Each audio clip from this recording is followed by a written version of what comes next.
Circuit prise à Springer. La balle est frappée, ça va en direction du champ gauche. À la piste d'avertissement. Circuit George Springer. Sur une jambe et demie, on en parlait. Il va vivre un moment où il va faire la différence malgré le fait qu'il est blessé. Kirk Gibson sort de ce corps. C'est 4-3 pour les Blue Jays. La magie dans le stade. Je tombe en bas de ma chaise, Denis. Circuit 3 points de George Springer. Les Jays prennent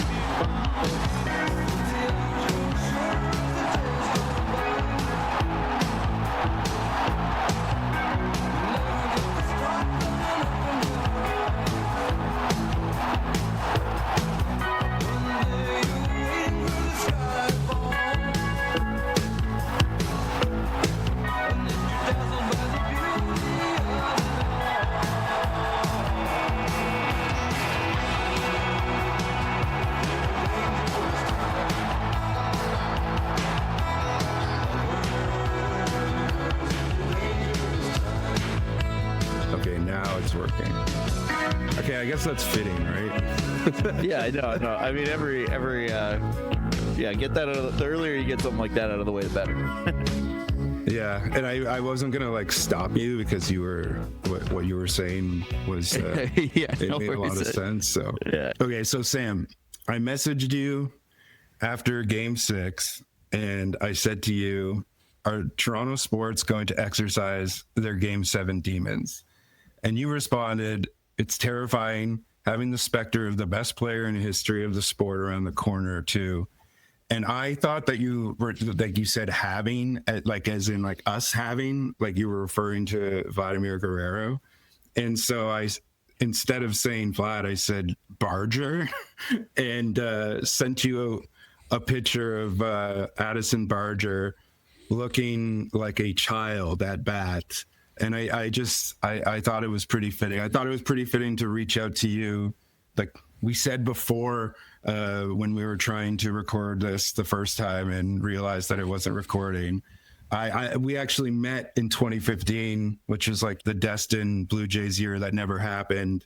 I was living in Mississauga at the time, and I specifically moved to Toronto for like, because I knew they were going to go on a run. I went to like a really late season game where they clinched, and then I was like absolutely hooked. I went to the 14 inning game, and we worked at the same bar at the time as well. So I knew we had been talking about doing something like this for quite a while. And so it felt very fitting to reach out to you and just like say, this is our opportunity here. Yeah, it was very much a right place, right time for sure. And a number of confluences and synergies and whatnot, because it's 2015 that year, the bat flip. I had moved recently to downtown, so there was a similar thing going on, and like I'd certainly had never paid that much attention to the Blue Jays before. Most recently, with the Varsho image, just right after that, a guy at my work said that I looked like him. He was an old guy. He was like, "You look like the Jays right fielder." Yeah, and I don't really. I look like probably that. Like I look like the Roman image of Jesus, like that. Mm-hmm. Perhaps there's a resemblance. Anyway, it's all lining up, which I'm. Baseball is good for that. Yeah, like baseball, man. Like what you said, like in the actual way that you said it, like the prospect of winning the championship series with one of the best players in history, only to look forward and have like the best player to walk. Who's definitely the best player in history right now, at very least. Yeah. Yeah, and his last performance had the best baseball game that a human may have ever played in the history of the game. Professional sports performance of the like modern era. And the craziest thing about that is that I'm still not counting out the Blue Jays, just because of like how destined this team is, how like unorthodox they are, and we'll talk about why, but also just like Vlad is also a one of a kind player too. He like I'll be honest, I'm a diehard Jays fan. The grind of regular season baseball is just not something I can do. So for me, I very much just check in during the postseason. But just from looking at his numbers and things like that, Vlad wasn't a home run hitter all season. And then he just turned into just an absolute phenomenon in this postseason run, starting with putting to sleep the Yankees. And then like the Yankees lose thing was Poppy, and just like becoming a legend, forging himself through the fire of like the MLB playoffs, only to have to meet the greatest player of all time. And yeah, it's just absolutely wild. Like we can talk about like the poetic, like synchronicities, like the fact that like it was Hoffman, at the end at Game 7, the guy that we traded for Tulowitzki. There's just so many. And then also the fact that it was the bottom of the 7th, the exact same type of situation, only for it to be Springer to hit the home run. It's arguably even crazier because we were down in this one. But again, we have to tell, like, how did we get there?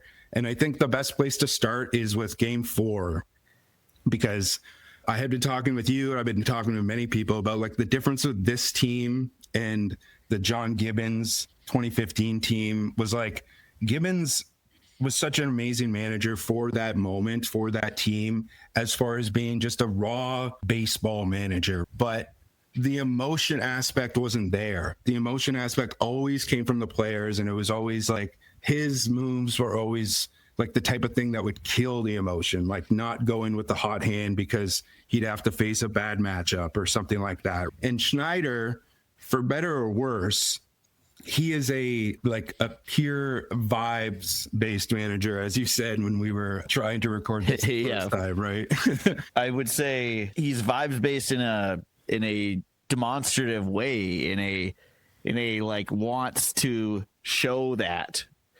And we're getting to it, of course, is the Scherzer Mound saga, which I did not conceive of as being like, to a degree, maybe pre-planned or contrived, or that he was like setting this up, until you mentioned it. And I was like, of course, this is so brilliant. I was watching it at a bar with my girlfriend, who is uninterested in any sports unless it's kind of interesting and compelling.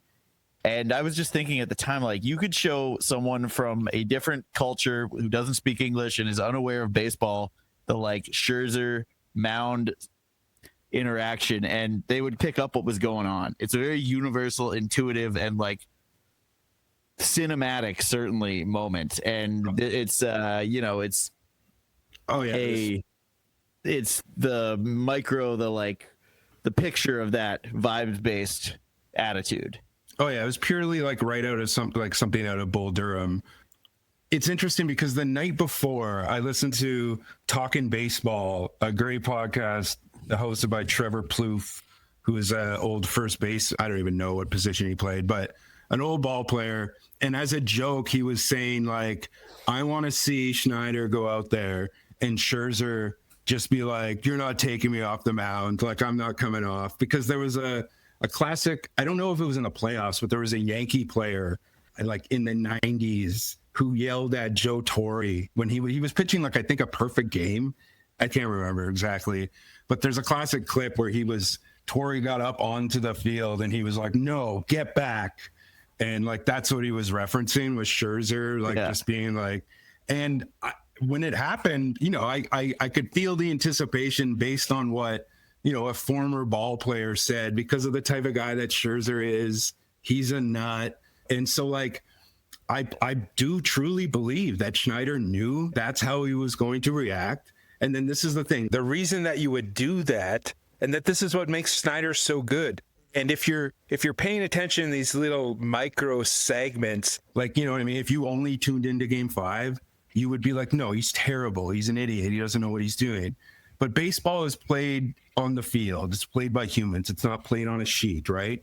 And what he does and what he's a master of is he says it, like they trust every guy on that roster. And so they put people in positions to succeed, even when the matchup doesn't like lean in their favor, because what that does, it's unquantifiable. It's something that you can't measure with analytics, because you just kill the momentum of the other team by putting a guy who isn't the best matchup and then having them succeed over your best hitters, or at least over the part of the lineup that they're comfortable with them facing. And sometimes it works like that, like in game 4, and sometimes it doesn't. But I feel like, and here we are in a 7-game series. If you're willing to do that and you have the bats to back it up, you can, you know what I mean? You can do it. And that's what I was saying. Like Schneider probably maybe manages that 2015 team to better results just because of his willingness to like go to his best guys rather than just leaning on the numbers over and over again. Which in a sport like baseball, where there's little to no physical contact and it's all like an energy that is exerted on a ball and a bat, kind of appropriate. I don't know. Like the mojo thing is perhaps, obviously mojo permeates all sports, but it's especially what we're talking about with going into a match against a $1 trillion evil empire team with the greatest ball player, arguably athlete of all time, arguably whatever the modern era. You're going to want to lean on those vibes and you're going to want to nurture that mojo in any way you can. Yeah. And like, again, sometimes it works and sometimes it doesn't, but you don't get any bigger stage than this. So it's like the people who are like, when you're willing to let guys be ball players rather than just be a number on a sheet, right? And game 5 is a perfect example of why, like, if you just watched that game and that was the only game you watched all season, you'd be like, this guy's a fucking idiot. He needs to go, which people were saying. But he puts in Brendan Little and they give up the game. And the thing that he says after the fact is just like, we believe in our guys and we believe in every guy that we have. And we wanted to turn their lineup. I'm pretty sure that they were trying to force a Rosarena and Raleigh, who are both, both sides of the plate hitters, to have to hit from the other side of the plate, which is silly because Raleigh is actually a better average batter on the other side of the plate than the side that they were batting to him on originally. So it's just absurd. But in the grand scheme of things, if we're looking at it through the perspective of a 7-game series, do they win this if they don't do that? If they don't make these mistakes? And like, I can talk about that even more, because when we get to game 6, right? Game 6, shit, I forgot what I was going to say.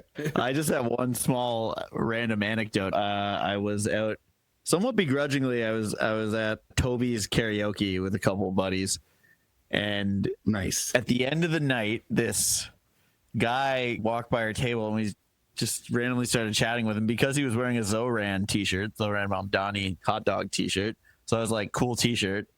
And we started chatting, and it kind of becomes unveiled that this guy is a Mariners fan who had come from Italy to stop in Toronto to watch one Mariners game on the way back to Seattle to watch more Mariners games. As you may infer from that, this guy was like filthy, stinking rich, loaded, probably around our age, and a really nice guy. And he was wearing a Zoran shirt. So I'm getting a lot of interesting vibes here. And then he mentioned, I brought up Cal Raleigh, and he was like, oh yeah, Cal Raleigh's a cousin of mine, or like distant cousin or something. I'm like, that's interesting. And then he's like, yeah, Paris Hilton too. And I'm like, oh, you live in Italy, fly wherever you want, whenever you want, and you are a distant cousin of Cal Raleigh, of the Sir Walter Raleighs, presumably, and the Hiltons. I was like, oh, this guy's landed gentry. Oh yeah. I mean, isn't that what baseball is? George Springer is George Springer the third. Like, if there's so many of those dudes in baseball, like Buster Posey, so many guys who are like generational, you know what I mean? Where they're literally like their grandfather played baseball. Which, you get into the like roots of baseball and being like a farm game. I assume it was. I should watch the Ken Burns documentary because I don't know as much. But then you get into something happens with currently with football. A lot of quarterbacks are wealthy kids because they can afford one-on-one training and can, the same with tennis or golf, like individual sports, like they can afford that specialized individual training, go to whatever school is the best for them to develop their skills, et cetera, et cetera. And then in baseball, there's the interesting contrast because then you have, Dominicans and Puerto Ricans and, Haitians and stuff.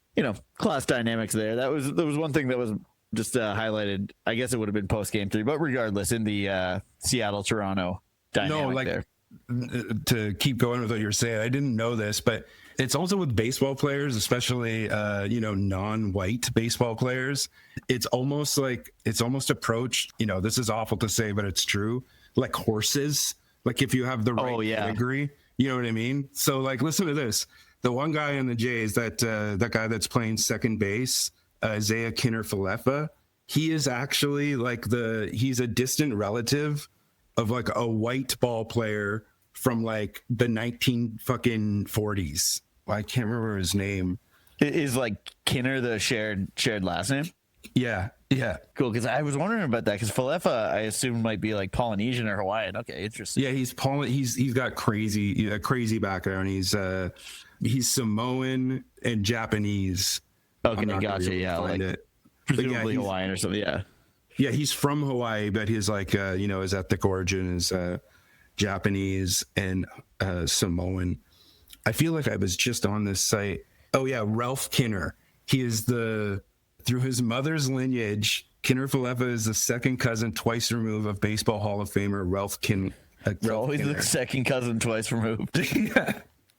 I don't even know how he's related to him, but like what I was saying was like, because he is related to him, you know what I mean? He's worth that much more type thing. You know what I mean? Similar to how like horses are, it's that type of thing where it's like God-given talent that can't be quantified. And like that type of mindset never really went away. It just like became like more like, it became like more based on logic rather than just like, oh, he's a part of this breed. Yeah. It's it's present in every sport with the fucking shovel-faced Kachuk boys as well, who I will say, I was getting a real hate on for them, but they ate at our mutual acquaintance James's restaurant a while ago, and he said they were class acts. One of them domed like fucking 2 or 3 bottles of rosé to himself in the course of the meal, so I thought that was pretty impressive. Yeah, I mean, this is a good way to segue, because I feel like there's an element to those guys because they are very smart and they also know how to. They're showmen, yeah. Yes, exactly, right. Like they're showmen. They know how to, and they're like, they probably grew up watching their dad and watching fucking pro wrestling. So like, and what a better way to get the most out of your stock as that type of a hockey player than to play to the show with those types of things, right? Especially on the biggest stage. So it's like, it's never really a reflection of like how people are. And it's always like in their best interest to make other teams hate them, right? Like look at Brad Marchand. Brad Marchand is literally one of the nicest people to ever play hockey.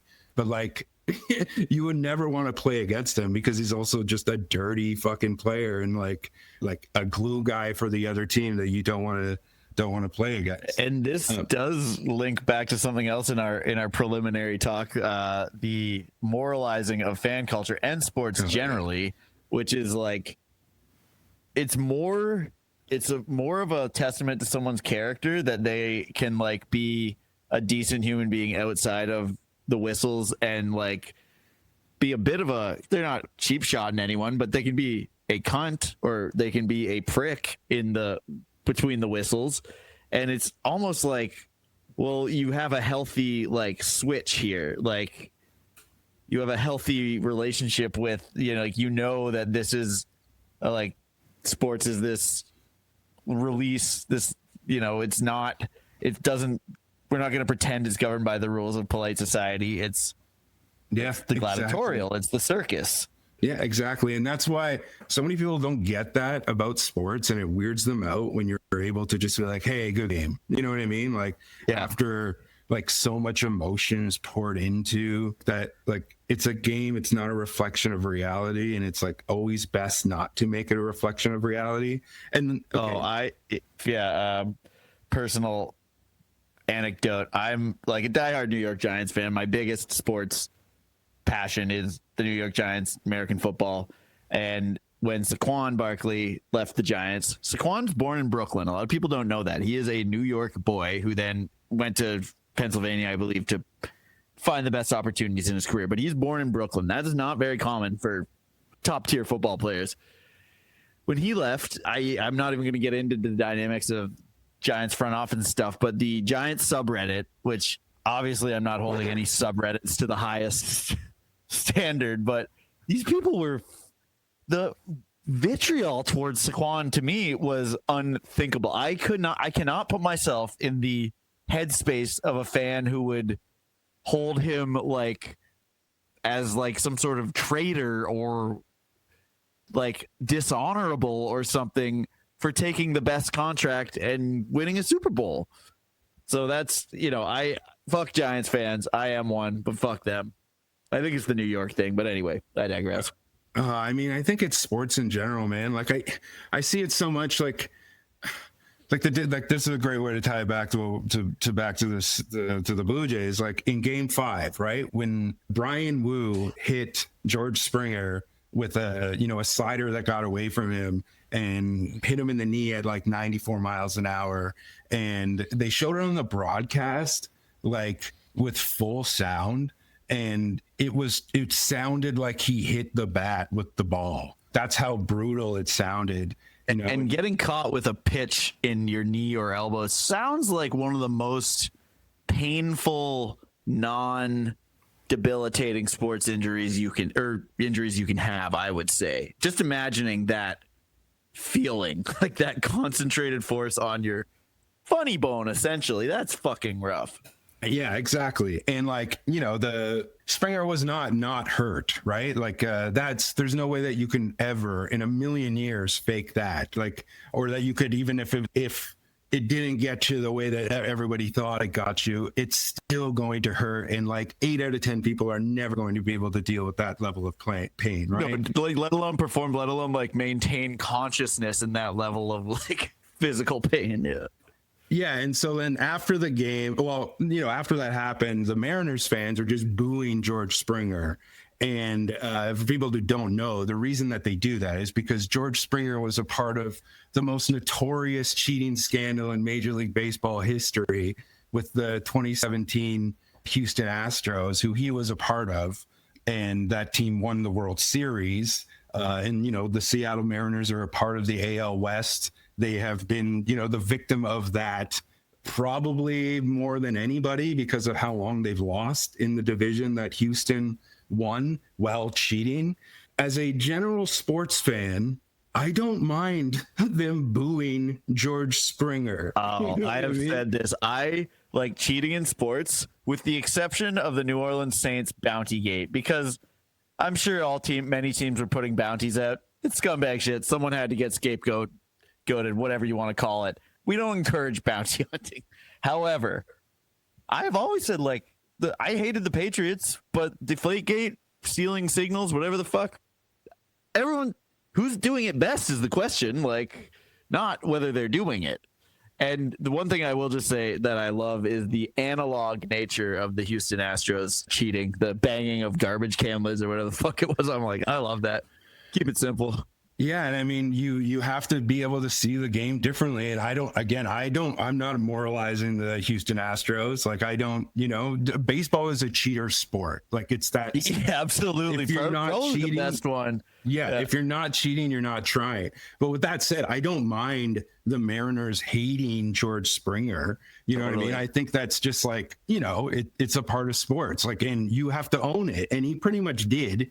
I believe that Springer probably got sick of being booed and hated on everywhere he went, and I'm going to go to Canada where they don't care about baseball as much.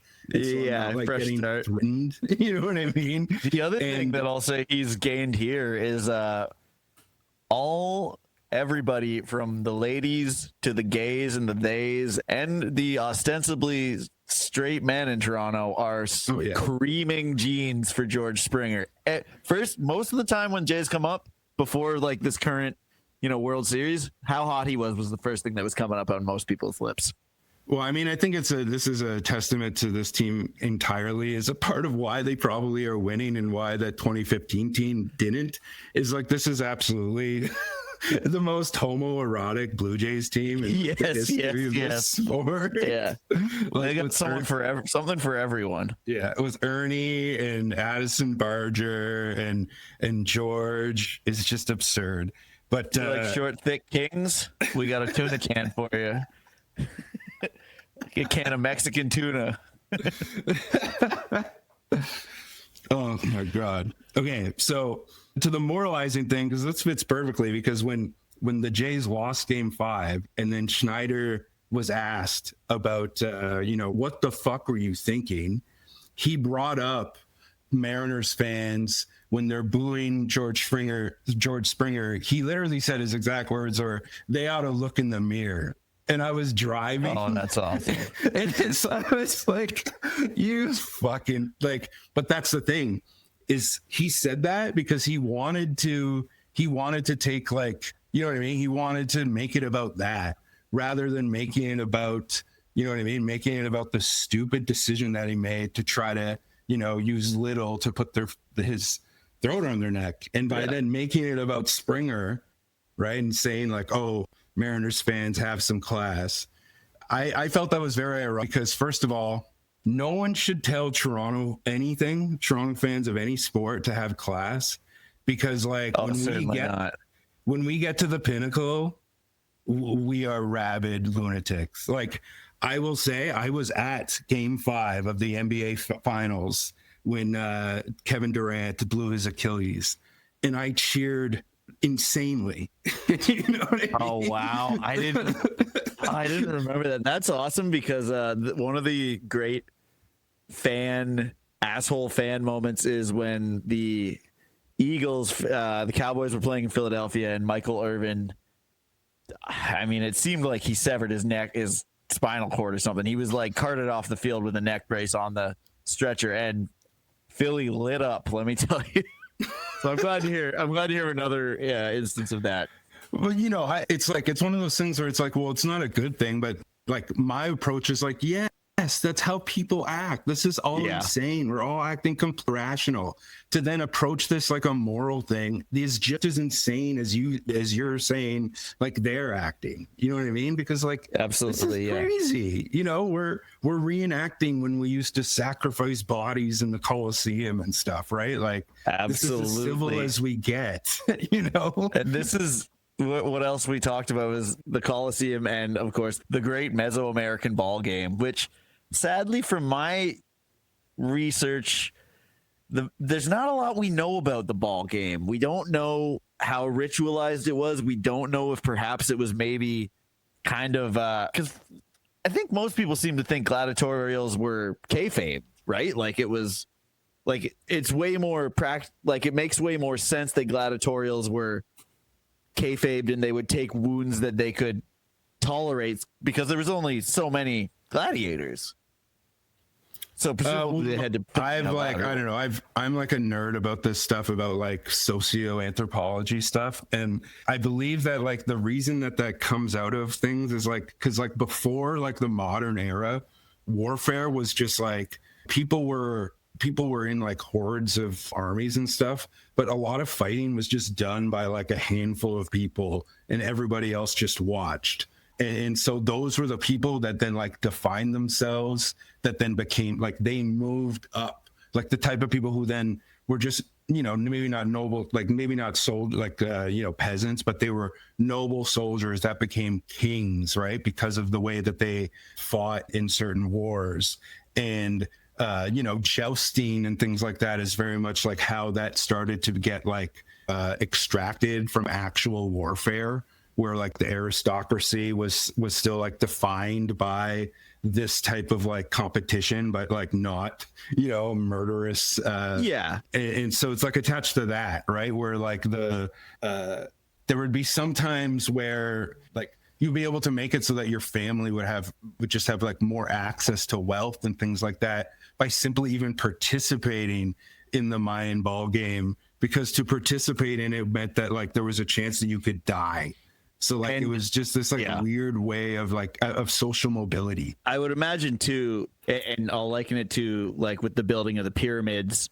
I think it's pretty well understood by people who care about or are interested in history that largely the pyramids were built by specialized laborers and, like, in some cases farmers who in the off season would help do stonemasonry or whatever. But part of what they would, like, incentivize that for them, other than, like, I don't know, you know, feeding your family, was you would achieve like you would step up and you would move up in the afterlife. You would, you know, there's whatever their socially constructed, agreed upon, like their folklore, etc. Like that's presumably there was some element of that with the ball game as well. And then the other thing is there had to be gambling. Surely, I'm sure there was some sort of gambling. Well, that was a huge part of it, is because people didn't, because the way that those things worked is like there was like migratory societies that would, like, it would be based around like when we're all going to go to this spot, and that's when the spot that like we converge, and that's the time that like the ball game is played. So that there was an element, there was an element of like egalitarian wealth destruction, where like people would just go and blow their money on the ball game, so that it was a way to, like, you know, like 50-50 raffle type thing. Yes. And the other thing, I mean, just linking back a little bit, is I know like a lot of Mayan warfare was ritualistic or like a show, like you said. Like it wasn't, I've read something to the effect of that because of the geography of the like Yucatan Peninsula and Mayan, you know, the Mayan sphere, like having marching standing armies just was not practical whatsoever. So there was small bands of ritualized warriors who would put on a show to a degree, and it would, you know, dictate like tribute and et cetera, et cetera. And yeah, then we get to like what we're seeing today. And of course, you and I are both pretty knowledgeable about pro wrestling and MMA, so that's something I'm sure we'll be circling back to in no time at all. Yeah, and it goes back to kayfabe, right? And again, this Blue Jays team, like a part of why I believe that this team is so good. They're operating with an element of theatrics that they're literally like wielding on their side. Like they've like weaponized the intangibles in a way that like other teams, like hockey teams and football teams, do, but baseball never does, because it's like not that kind of sport. But they've almost like quantified the way to be able to do that. And you saw that in Game 6. Like in Game 6, they were able to put out their rookie pitcher on the mound who pitched incredibly and stretched him out a little bit further than they needed to. And then again, they went to Hoffman at the end of the game. And then when you thought that they were going to go to somebody else, they went to Hoffman again, because it was that foot on your throat thing. And these two things that we were just talking about, I've been thinking about this a lot. I've been spending a decent amount of time by myself, just like thinking about nothing but baseball. But like those two storylines, Springer getting hit and Schneider's stupid decisions and the foot on your neck approach, is exactly what led to them winning Game 7. Because when the Jays were down and the Mariners had the chance, that's what they did. Because Bizzardo was not the right call. And they saw Springer coming up, and they were like, Springer's hurt. He can't turn in a fastball. Let's get him inside. Because they were pitching to him inside every single at bat since he got hurt. And so in any other situation, in any other baseball game in the history of the season, you would never, ever do that. And they literally fucking Jedi mind tricked them, Sam. Like, you know what I mean? Because of Schneider being willing to fuck up, and then be like by doing the foot on your throat thing, and then them thinking that George was more hurt than he was. And that's how he got the pitch they wanted. Like, that's how they got the pitch they wanted. And that's how they got the manager to make a stupid decision in the same vein that Schneider was doing. And again, I don't think that they do that had those things not happened. Like, they definitely don't pitch to Springer in that situation if he didn't get hurt. And I think just like the juju of the mind games of the pitchers, like the Mariners manager, Wilson, he wanted to do the same thing. He wanted to do I'm going to put my foot on your throat and end this. and it fired, because you can't do that in a 7-game series, you know? Like, you can't do it in game 7 at least. I don't know. No. Just crazy to me. And I mean, to liken it to a pop culture point that an increasingly few number of people would know is the end of the Simpsons episode of baseball where Burns pulls Darryl Strawberry to pinch hit Homer. Homer takes it off the head, and of course the power plant wins. Oh my God. I never even thought of that. Why does he do it? Why does he pull Strawberry? I think because the pitcher's left-handed or right-handed. Oh, yes, that's what it is. Yeah.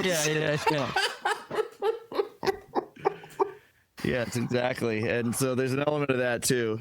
And I mean, Mr. Burns just fails his way. And what Mr. Burns' words are to Darryl Strawberry is, it's what smart managers do to win ball games. Wait, you, Strawberry. Good effort today. Take a lap and hit the showers. I'm putting in a right-handed batter to hit for you. What? You're pitch hitting for me? Yes. You see, you're a left-hander, and so is the pitcher. If I send up a right-handed batter, it's called playing the percentages. It's what smart managers do to win ball games. I was thinking about that a lot this week, actually.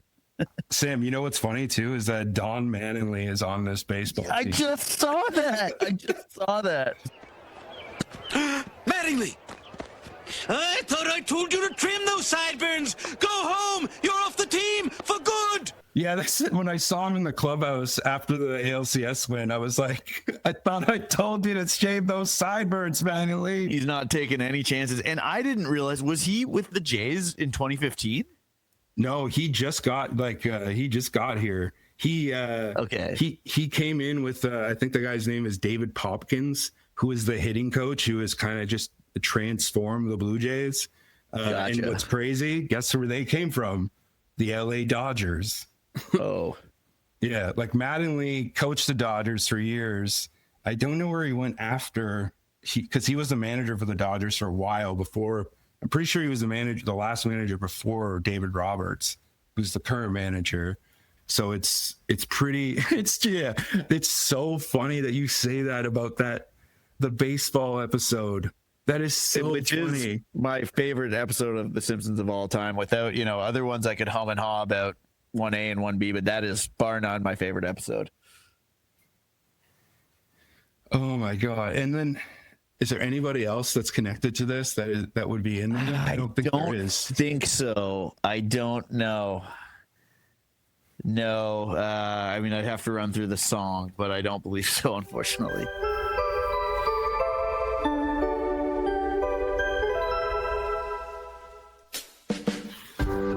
So and that brings us to the World Series, which, like, honestly, I didn't think we were gonna get here, man. I like the thing that we were talking about. Like, I don't hate Seattle. I think like a cool Toronto-Seattle, like a rivalry, is pretty fun, especially because you can just like. I feel like both those teams, obviously apart from NFL, but they have a very similar, just like torturous history between them. Yes. Especially because they lost their basketball team, right before they got a super popular place to live. So they hold that too. And what was like a talent, if I recall, they were like a pretty good team when the Supersonics were moved. Is that correct? I'm pretty sure they had Kate. They drafted Durant and what's his name? The other guy that was with them, Westbrook. I'm pretty sure they had Westbrook and Durant before they moved to Oklahoma City. Insane. It's very similar to the Nordiques, right? Like the Nordiques moving and then immediately winning the cup with Colorado. Yeah. And that reminds me too about pointed. Yeah. That reminds me too about like they're really pushing this will bring me back to the business of baseball, because they're really pushing. I don't know. I've been watching a lot of coverage. They're really pushing that Netflix documentary, the Who Killed the Montreal Expos. Yeah, I was excited to see it, and then when you told me that it was outside of Netflix production sphere, I was pretty excited. And it is interesting that it's kind of everywhere, and a lot of people are talking about it. Yeah, and like my whole thing about all of this is that like sports is statecraft, right? And like certainly, yeah. What better way to continue? Because like, a huge thing that I believe that like a lot of like what we're seeing, this like integration in like American sports culture with Canadian sports culture, is just because it's literally like the infrastructure of this new type of American hegemonic world order that is based on America actually not being like the imperial core. And so like Canada actually has to like spend its money in America. And so making Canadians want like liking baseball, right? While also like this phenomenon of Americans liking hockey, we're starting to see this like interchange in culture that is wiping away a lot of like the divide that used to make us different. And this happened off the wave of Trump taking office and all of, you know, his protectionist politics and things like that. But like we've had the Four Nations Cup, which made, you know, hockey as popular as ever, you know, in that Canada USA game. And then now we have this, not even this the very same year, right? And it's like Canadians, like this is the thing I wanted to ask you. So last year, Dodgers versus Yankees, the peak viewership at series was 15 million people. Okay, 8 million Canadians, the peak audience, watched Game 7, Seattle versus Toronto. Do you think that this World Series beats the 15 million of last year? Oh, that's interesting. I would hope so. I mean, if I'm betting, I'm saying no, but my heart says yes. Yeah, I mean, I think it will, because like even if there's non-baseball fans because it's the Blue Jays, I feel like that's going to give like probably an extra like 2 million just because of like it's going to be the thing that's on and so much of people talking about it being the thing that's on. And then also it's the Dodgers, because I'm talking about America, right? Like I'm talking about the US audience, right? So right. Plus the whole story, like the big narrative with the Dodgers is that they, one, have the greatest player of all time, but they also have the largest payroll in the history of baseball right now. Like their pitching rotation is more than $1 billion of salary. And so it's like they are the new evil empire, you know? So like the Blue Jays are going to be America's team. Yeah, which is wow, that is a fascinating dichotomy. And especially because we beat the Yankees. Especially because we beat the Yankees, so like the Yankees are going to be curious to see what we do.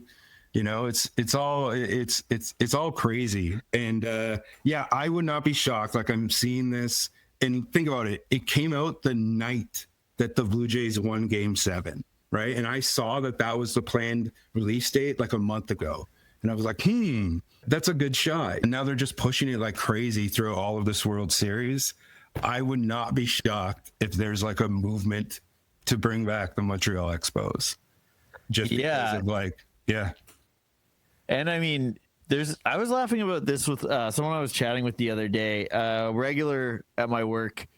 He is from Wisconsin, and he usually comes in with his daughter, but when he comes in on his own, she's like 6 or 7 or something. So we don't really get to talk sports when she's there because we're talking about things that a 6 or 7 year old can get with sports. Anyway, he's from Wisconsin, so we started talking about the Packers' public ownership, and I kind of mentioned how like it was funny that in the 90s and early aughts, like teams switching cities would happen almost arbitrarily. I don't know if by arbitrarily I mean owners extorting municipalities for billions and billions of dollars, but like the Los Angeles Rams going to St. Louis, like how can there be an economic case for moving a team from Los Angeles to St. Louis? Like St. Louis is, correct me if I'm wrong, but one of the most like economically depressed metros in the country. You know, it's not like the 50s or the 40s or anymore when like there was like a train stop between like the East and West Coast. Yeah. The NHL tried to do the same thing with Glendale like numerous times, where they tried to get the city to pay for the arena, where it's just like, are you fucking crazy? You know, it's insane. And what's insane too, like that would never happen in European football or South American football. What was it that happened recently where they tried to, within the last few years, in the do that shake up with the Champions League or something, where all the biggest clubs would merge into that new league. You know what I'm talking Super about? League. Yeah, the UEFA Super League. Yeah, and then there was huge protests against it. Yeah. That was just not fucking happening. That's what I mean, is that the fans there was a thing, I believe it was Aston Villa, a team was trying, they were trying to sell the team to a larger, like, conglomerate owner, and there was riots on the field. You know what I mean? And it's just like, that's what happens. You know what I mean? Like, if you're not winning, one, and then you're trying to extract wealth from the fans who've been loyal for decades, that's what should happen. Not like the Leafs, where they're like, give us more like shitty merchandise and more expensive tickets and all this stuff. No. And then in Toronto, the funniest thing too is when people like throw jerseys on the ice, the media is just like classless fans, which is just so insane to me. If anything, the media should be on the side of the fans. It's wild. It's like the lecturing, and it's I don't know, to go bigger picture, it's like when you see the like talking heads on whatever mainstream media, it was after the fucking, Luigi United Healthcare thing, and you see the way they're covering it, and you're like, oh, these people, like, not only are these like talking heads / media, legacy media people, like, they could not understand what real people think and feel. It's not that they're like, obviously it's not that they can even craft propaganda. It's like they can't understand what a real person feels, what a real fan feels, what it's like to have your life, to pour so much of your heart and soul into sports, rather than the like being the fucking dicks at a Leafs game who get the box and leave.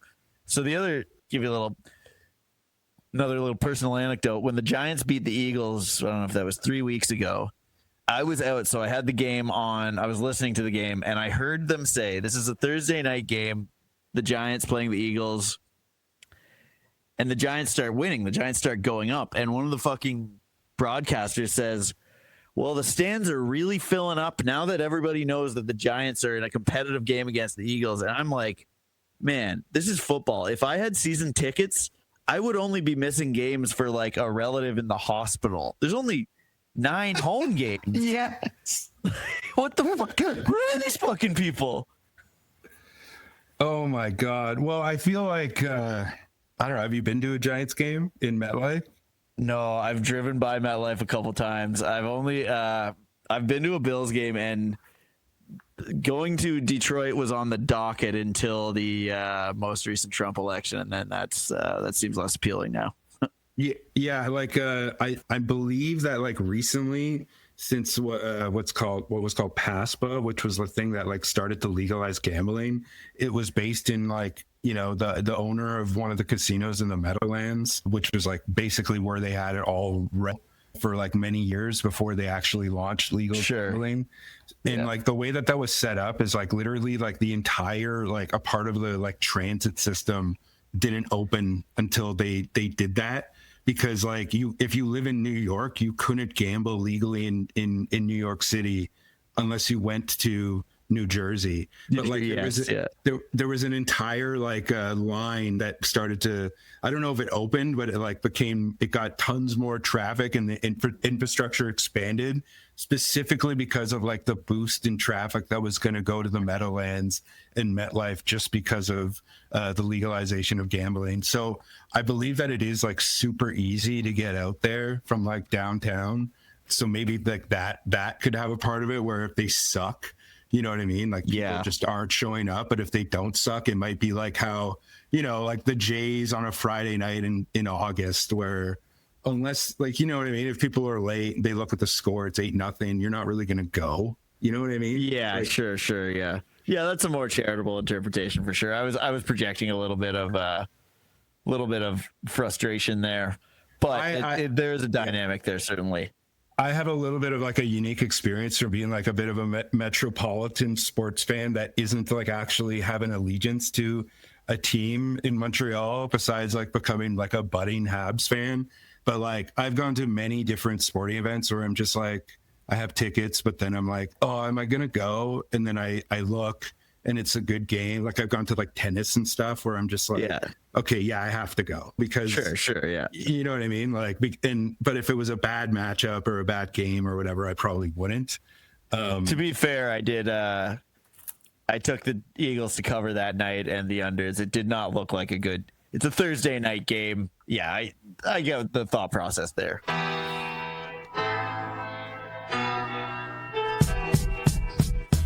Yeah. Okay, listen to this stat. So 4 previous times the championship series, one team has won in 4 games, the other has won in 7 games. All 4 times the team that has won in 7 games has won the World Series. And it's not like an old stat too. Like I believe the most recent time was in 2008 and 2007. One of them was a Red Sox team. The other one is that 2010 Giants team that beat a really good Tigers team. But yeah, it seems like the short, rest versus rust type mantra is going to be all over this. The other thing too, we didn't talk about it, I'll just mention it briefly, but like we got Ohtani, who was involved in one of the most huge gambling scandals in baseball, versus George Springer, who was involved in one of the largest cheating scandals in baseball. But none of that matters right now coming into this, because it's one of the best matchups we've had in the World Series in years, and B, because a gigantic NBA gambling scandal just broke this morning, the day before Game 1. So very convenient timing for me. I was going to say, what is your read on the timing of that? And I mean, I had one of these. So I'd heard Chauncey Billups earlier today. I loved that fucking. I don't know if it was the mid-aughts or that Pistons team. My friends and I'm from frankly closer to Detroit than Buffalo. So Detroit franchises, you see a lot of Tigers fans where I grew up. Right. And we loved that Pistons team with Chauncey Billups, Rasheed Wallace, Big Ben Wallace, et cetera. So they're, fun team to watch. So I was disappointed to hear. But then once I started reading up about this, I was like, oh man, this is like, and then this is just a sign of the times, but I'm reading one of these articles and then I see the name Kash Patel and I'm like, oh fuck, that's right. We've got the FBI and, getting more macro, the CIA they've never been sending their best and brightest as far back as we go, but we got a real fucking clown show running. It's crazy you say that too, because did you see I don't know if I sent it to you, but the picture with Evander Kane with Kash Patel? No, I did not. Evander Kane is the dude who himself was also involved in a massive gambling scandal that actually just got completely swept under the rug. So I was like, this is my read. And I'm like a materialist conspiracy theorist. Like I never think that there's actually a motive. It's just like, this is what happens within capitalism. You know what I mean? I agree. Convergence of interest from George Carlin, et cetera. Yeah. Exactly. You know what I mean? Incentives are what motivates people to have all these overlapping things that seems like it's a grand conspiracy, but that's just the way that the structure operates.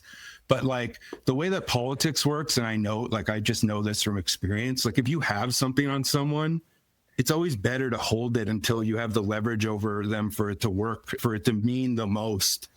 And so NBA started on Tuesday, World Series about to start. I don't think that this leaked out organically now. Absolutely. It's like a classic type of, it's the type of thing that I've believed for a very long time would happen to Doug Ford. They have him on something, but they're just waiting for the best time for it to happen. Yes. And he's kind of just, navigated that to make it so that his political career can keep lasting until those last threads are pulled. I mean, there is similar to this. It's mutually beneficial up until a point. And you read my mind and I knew you'd be able to sketch this in a little more. But my initial thought was the Trump administration has already made their plays on. Listen, I mean, they're all hanging out at Bohemian Grove or whatever, sub in any absurd, thing, whatever it is, the World Economic Forum. I don't know. I'm just listing ones that are kind of funny in the way that they're mentioned in certain online spheres.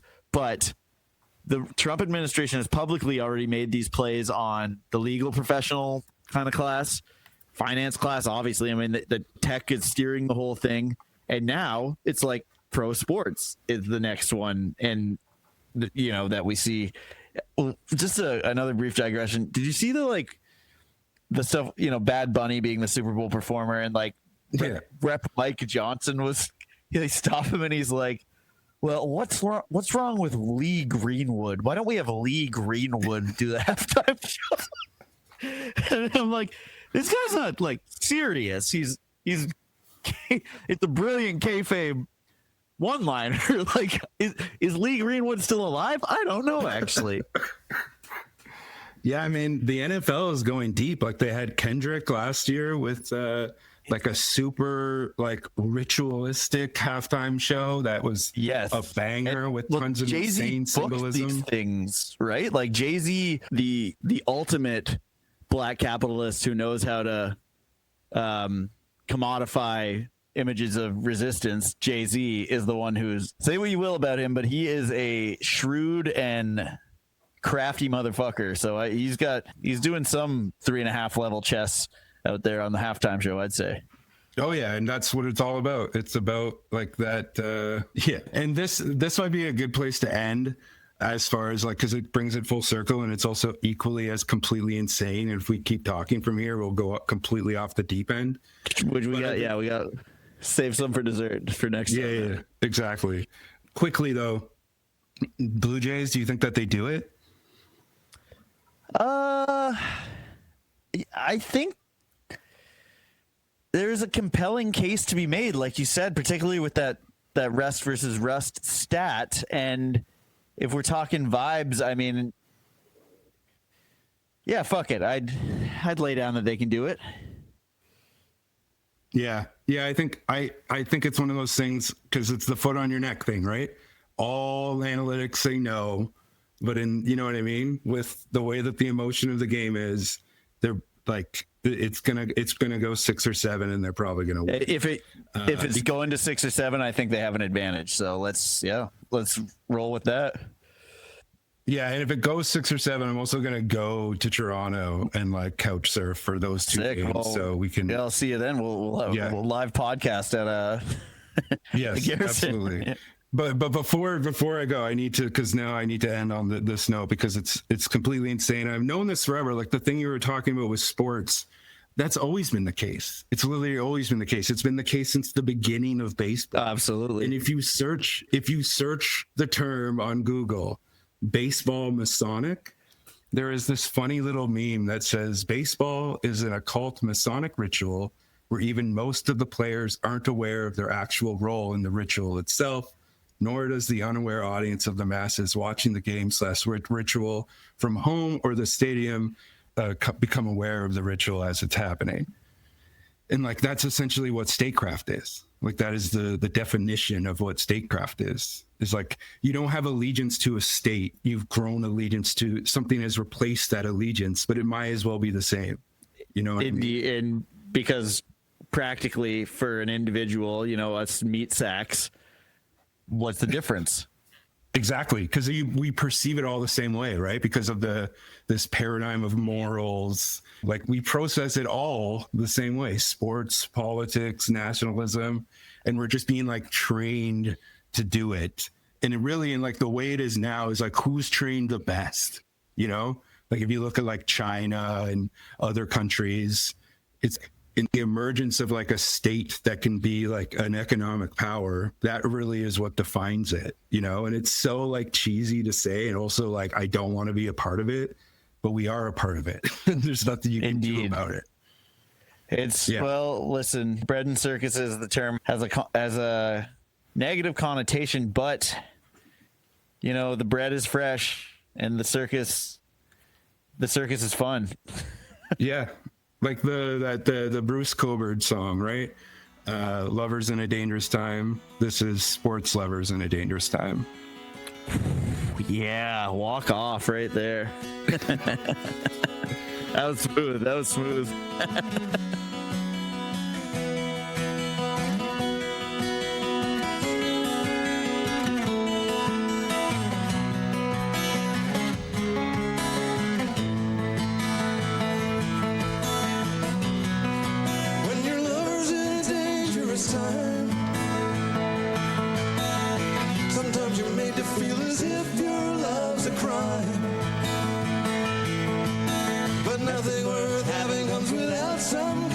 fight.